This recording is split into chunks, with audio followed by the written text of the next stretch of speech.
Hello, this is Wisdom Hunter, bringing you videos for solo gaming, for D&D, RPG, on Roll20.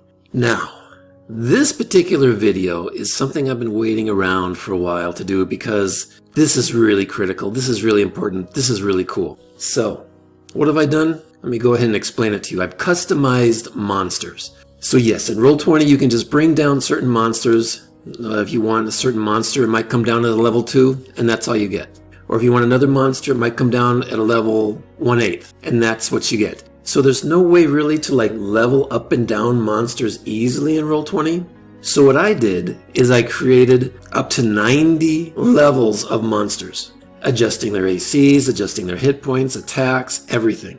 And so all I have to do is just pick on a token and attach that token to a certain level. And then it'll get its ACs, its hit points, everything. But that's not the only part of this. So I'm going to show you exactly how I do this, how I have all these monsters available to choose from, and how I work with them. So on the fly, with any adventure, absolutely any adventure, whether it's a 3rd level adventure, an 8th level, or a 15th level, I can quickly take any monster, choose whatever level I want for it, and choose how many I want, and get the level of difficulty that I want for that encounter. Okay, let me show you. Okay, first we're going to start off here. This is a section of the Excel spreadsheet that I work with here to customize monsters. So you'll see over on the far left column there's levels from 0 all the way up to 20. My list actually goes up to 90, so I can get really high level monsters. Basically up to challenge rating 22. So here you can see that for each level you have an AC, you have hit points, and if they have a damage resist, there's a damage resist column too. They have an attack bonus. They have damages that they do, and you can actually see the rolls that damage is done by. And then they have base attacks. And here all of these levels have just one base attack, and then they might get another attack, but they have to beat the extra attack DC. So in that case they would roll a D12 and have to beat that EADC, extra attack DC. So you begin to see that as you get down to level 10 and beyond, those monsters have the ability to do extra attacks if they can beat that DC that they have in that column.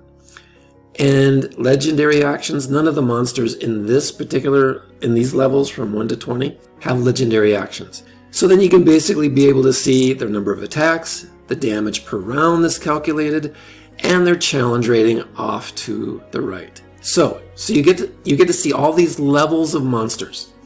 So you might be thinking, wait a second, so if I want a level 10 monster, I'll always have an AC of 13, I'll always have 36 hit points, and I'll always have an attack bonus of 3, and I'll always do damage of 8 on my rolls? No. Let's go to the next slide, and I'll show you how I adjust these. So before I go, I just need to tell you one more thing. All of these numbers here are for standard monsters. These are the standard stats for each level. Now I'm going to adjust the stats for each level. So what you see here is 20 levels of standard monsters. Alright, so here we are in the next slide. So you can see this green line, this green arrow pointing towards the standard. But then you'll see these other monster rolls where you can actually change the ACs, change the hit points, change the attack bonus, and change the damage depending on what number you want to add or multiply the standard number by. So you take your standard stats and then you alter them. Okay, so for example, let's say you take the standard stats at whatever level and you want to do a skirmisher. The skirmisher will take a -1 to the AC and a 0.9, 90% of the hit points. And it'll have the same attack bonus. The benefit it gets is the damage goes up by 1.3. So you multiply the damage by 1.3. And so that alters it. Now the cool thing about this, as I've done all my simulations in Excel, that I'll show you a little bit later here on this video, is that all of these particular monster rolls, even though these are variations of the standard, they're all pretty much the same level. And this is because some things are reduced and other things are increased. And they average out to around the same level. And so this is a really cool thing. So for each level of monster, I have 1, 2, 3, 4, 5, 6, 7, 8, 9, 10, 11, 12. So for each level of monster, you can see there's 12 variations on that level. So in the previous slide where you saw 20 levels of monsters. Each one of those levels has 12 variations. That's 240 monster stats just up to level 12 on that sheet. 240 different ones that you can create. So what I have is a very efficient system to create any monster I want on the fly and go with it. And I'm going to show you how I do that. Now when you actually go into Roll20 and you bring up a monster character sheet, you have those tabs up above, the bio and info, the character sheet, and the attributes and abilities. I just go into attributes and abilities, and I have it set up where these are the numbers I'm going to add. It's level 28. Its AC is going to be 17. 100 hit points. The attack DC, 7. That's the attack bonus. And the damage, 10. Basic attacks, 2. Extra attack DC, 13. 1 legendary. Damage resist 4, and the roll is a standard. So this is your standard 28th level monster going into Roll20. And then this is how it will come out and look. Level 28 standard, you'll see all the stats going down there. Everything to the 2 base attacks, the extra attack DC of 13, the attack bonuses of +7, 10 on the damage dice, and down below you'll see 1 legendary action. So this is how it comes out. And all you have to do is take your token, whatever it is. I probably have 1,000 different tokens for different monsters. Whatever monster you want, you just grab a token, throw it on the map, attach it to one of these levels, and then you've got a standard monster. If you want to adjust it, I'll show you how to do that quickly. There's a macro for that. I'll show it to you in Roll20. So now, before we actually go to Roll20, I want to take you to the Excel spreadsheet that I use. And I want to show you the Excel spreadsheet of where all this information comes from that I'm using to create encounters on the fly in Roll20. Wait just 1 second. I'll be right back. All right, here we are in my Excel spreadsheet. Now, I'm going to take you down. Up here is where I do the attack simulations. And down below, I can actually do a real-time simulation. We're actually doing rolling against the numbers and see exactly how it compares to my simulation. So here down below, you're going to see the same sheet that I showed you before, but now it's going to go all the way down. I'll go a little slow in case you want to copy this. You'll see it goes all the way down to level 91. You'll see that it's around, it calculates out to about a 23 challenge rating for that high-level monster, which is plenty. You can always choose as many as you want of these in all kinds of levels and combine them and create interesting encounters. Let me just run through this for you a little bit. I put all the PC's information over here. So let's say we've got 3 PCs with an AC of 15, an attack bonus of 10, damage of 10, and 75 hit points. So you can see up here some of the information I put in for the PC. So we got 3 of them. Now let's start picking out some monsters to see how they challenge rate against them. Alright, so we'll come over here, pick our level, let's say 10, and over here I'll come through and say let's take the Opportunist. So these are all going to be Opportunists at level 10. Start adding them in. Now you'll see this number down here to the lower right. This is actually the difficulty rating for the encounter.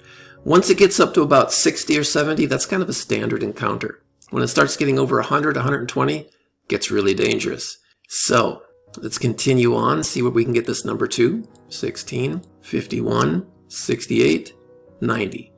So if we bring it back to 7 level 10 Opportunists against this group of 3 PCs, we've got kind of a standard encounter. Let them go for it. Now, but if I wanted to go to 8, now it starts to get a little difficult. 90 starting to push a higher difficulty encounter. So, but let's say, let's say I wanted to bring this back down to 4 level 10 Opportunists, and I wanted to add in there some defenders. So, but let's say we'll just add them in from level 5, right? So, start adding them in, just watching that number to the lower right as it goes up. 70, 79, 90. Okay, so now I know that if I have 4 level 10 Opportunists with 9 level 5 defenders, I got pretty much the same level. So I can pick and choose any level, any monster role I want, combine them into a fighting force, and have them go against the PCs. And I can do this very quickly in my Excel simulation, this attack simulation. So that's how this attack simulation works. Now, let me go into Roll20 and show you how to put all this together. All right, here we are in Roll20. And over here to the right, you're going to see the levels of the monsters.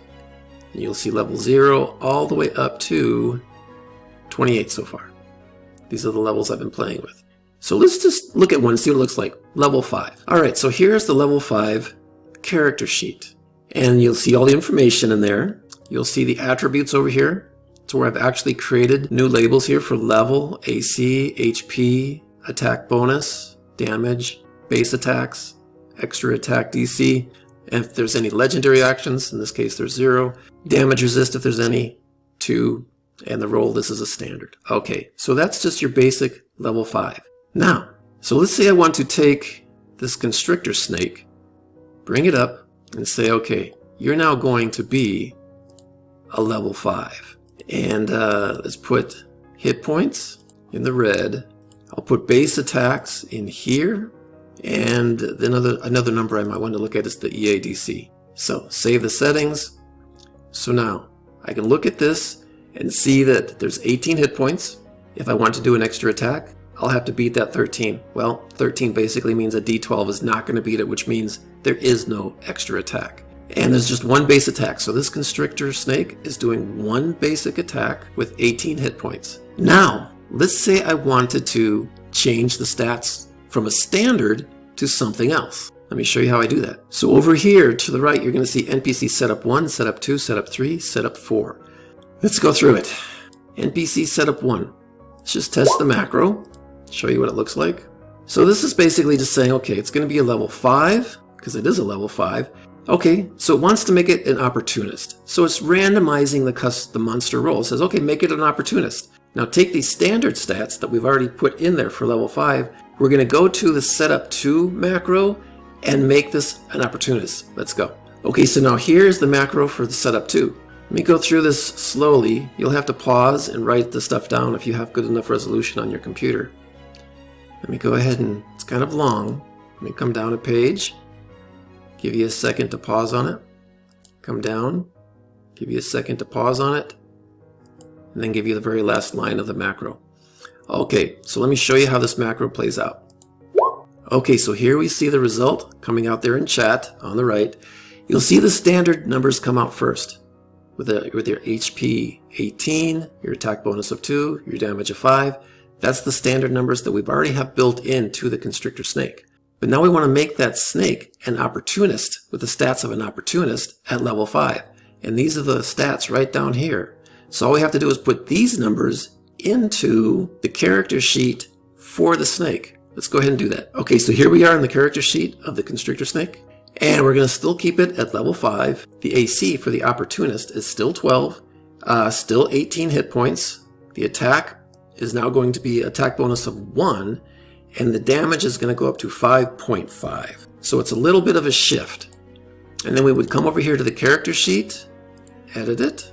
And so now the attacks will be a 1.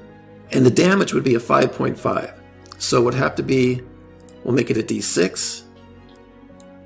A 1d6 plus 2. Same down here. We would make the attack a 1. So we're not making a big change in this, but we're making enough of a variation that it's going to create an opportunist. So we make those changes, there. And now we have the level 5 is no longer a standard. We can now call this a level 5 opportunist, there. So we've changed that level 5 standard to a level 5 opportunist. If we come back here to look at this constrictor snake, we'll see that it's now called a level 5 opportunist. And it has the stats now for a level 5 opportunist. And if I wanted more of these, I just grab it, Control C, Control V, Control V. I can just clone them out there.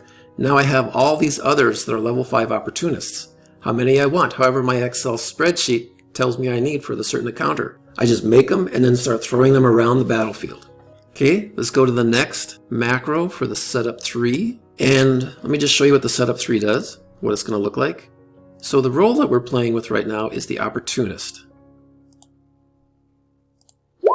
And this is going to throw out some different features. I have features built in a rollable table for each of the roles. And so it has 8 different features that it can choose from at random. And this one comes out a crippling strike. So as I'm building these constrictor snakes as opportunists, they now have this crippling strike. So once per turn, when they hit a creature with an attack, they can reduce that creature's speed to 0 until the end of their next turn. So I can give them this feature of a crippling strike. Pretty serious. That's going to raise up their effectiveness. That's going to raise up their level a little bit. I might change how many constrictor snakes I put into the battle because of this. But you can see that I automatically get something I can add, some sort of flavor I can add to these monsters quickly. Let me show you what one of these rollable tables looks like. Here's the rollable table for the opportunist. As I go down, you'll just see where's the crippling strike, right there in the middle. That's the one that was chosen at random. But you can see the others. And they're all just different things that you can add. The system will choose just one of these at random, and you can put that onto your character sheet for a monster. Now we'll go to the NPC setup 4. Okay, here we go. Let's see what this is going to look like. So these are some other random features that come in. There's a combat ability, a unique feature, magical features, menacing aura, mobility and utility things. I have rollable tables for all these things. So if I want to add one of these to the monster, I pick one that looks good, that might be for a constrictor snake, and I'll say, okay, I'm going to add that one in as just an extra feature. So this setup 4 goes into other rollable tables and throws out other features that I can add on to a monster so I can quickly build and flesh out these really interesting monsters at random with these things that I have in rollable tables. And so once I start adding the crippling strike, and maybe I would add in a punish failure or a bolstering presence, maybe I add those into my monster, and pretty soon I have a pretty interesting monster to go to battle against. You'll have to see this in action when I actually start playing a game and recording it and putting it up on YouTube so you can actually see when a battle starts how I quickly put together an encounter and run the encounter. So I'm just giving you some of the basics of what I'm doing here. So I'm just showing you all the elements that go into creating these customized encounters. And what this basically allows me to do, customizing all of these monsters in this way, is it gives me the ability to take any adventure at any level from any game system. All I need is the story, the monsters, what happens, and I can instantly find levels and the number of monsters that work for my party. I can instantly do that. No matter what the story is, I can customize it to my system. Think about that for a second. Very quickly, you can take a level 15 adventure and make it a level 4 adventure on the fly by just choosing what level of monsters you need, create their roles, give them some features, and you are flying. But I just wanted to give you some basic ideas, some of the things that I'm doing, and once I get into actually running a game and recording it on YouTube for you, you're going to see how this all comes together and how it works. All right, so this has been a video on customizing monsters for solo gameplay for D&D RPG on Roll20. My name is Wisdom Hunter, and remember, whoever's having the most fun wins.